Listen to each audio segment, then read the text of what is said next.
Hello and welcome to our last week here in social psychology. Here we are.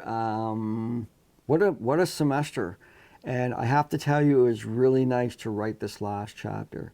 I've been doing these every week and kind of builds on the last chapter, really talking about positive relationships and how important they are. But it's been, what a nice trip.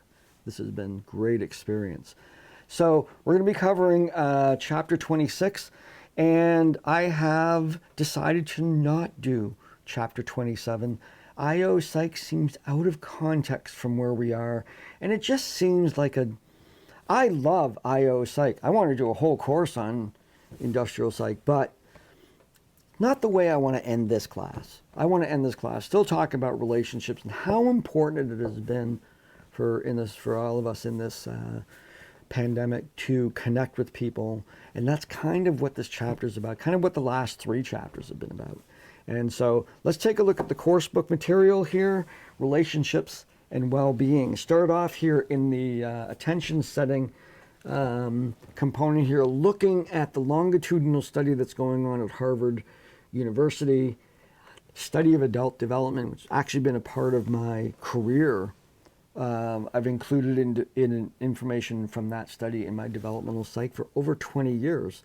And just great data. They're following and they have new cohorts. They follow that original cohort from 1938. They're all in their 90s now, and there's like 60 of them left.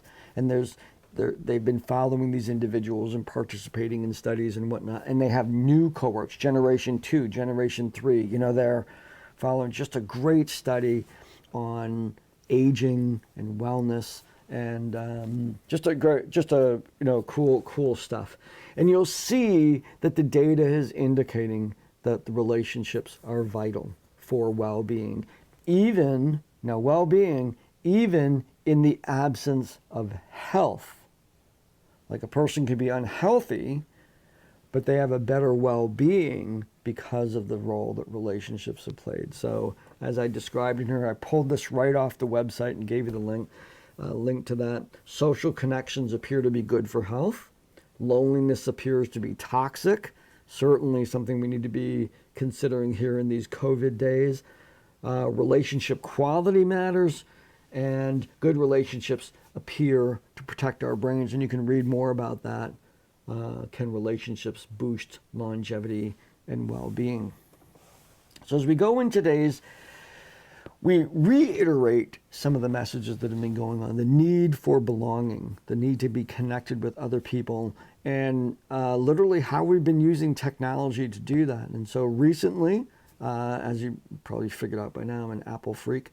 So I follow Apple and their stuff, and they recently published the 20 most downloaded apps in 2020 that really kind of, and how they reflect the kind of year this has been, and the kind of beginning, hopefully the lights at the end of the tunnel with the vaccine and things moving forward and brighter days ahead.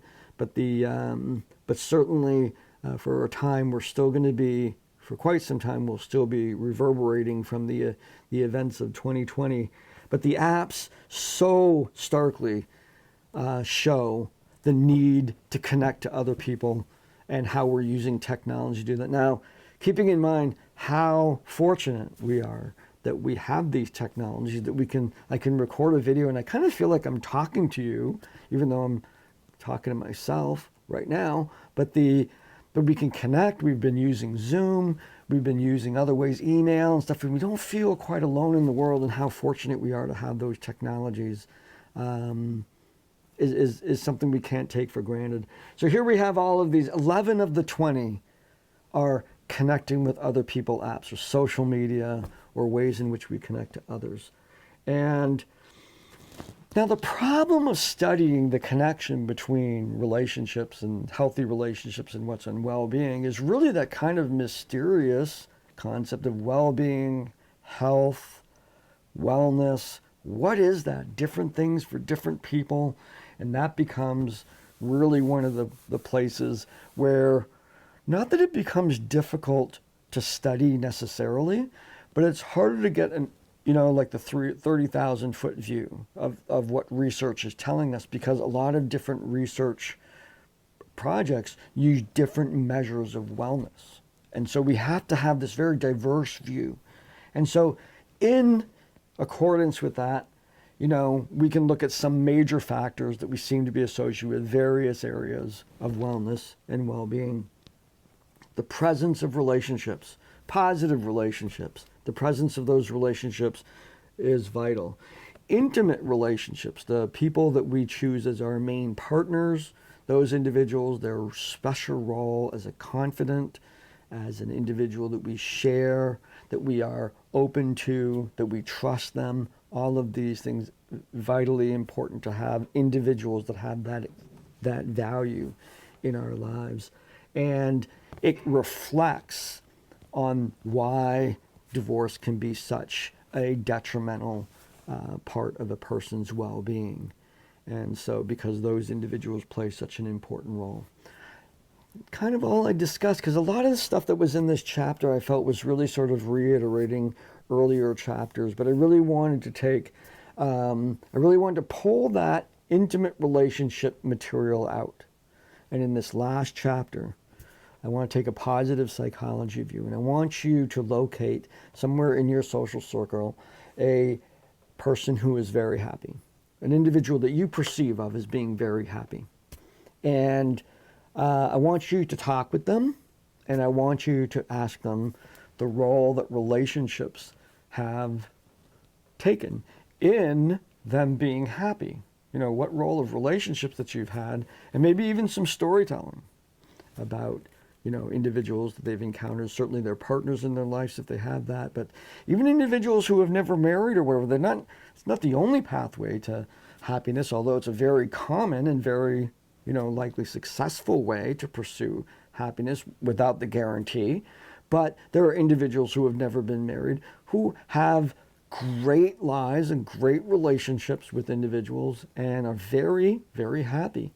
So that's the task. Find some of the happiest person you know, interview them, and then report that out in the discussion. It's not going to quiz or an assignment, it's just a discussion, and share that information. And we'll end the class sort of on a positive psychology up note. Here's individuals. Happy individuals are the group that we can ascribe to be like. Obviously, other happy people. I want to be like them. I want to be happy too. We all want to be happy. And by talking to happy people, we might learn how they're doing it. Or it may validate the very reasons why you're happy, or the very things that you need to work on to be more happy. And so this is a great experience in looking at some positive ways how another person has brought that happiness about in their lives. So that's it for this week. Just one discussion. I eliminated the last chapter, and we'll get through this, and that will be the end of our course. I will be recording one video at the end of class, kind of going over the whole thing and what's going to happen with grades and whatnot.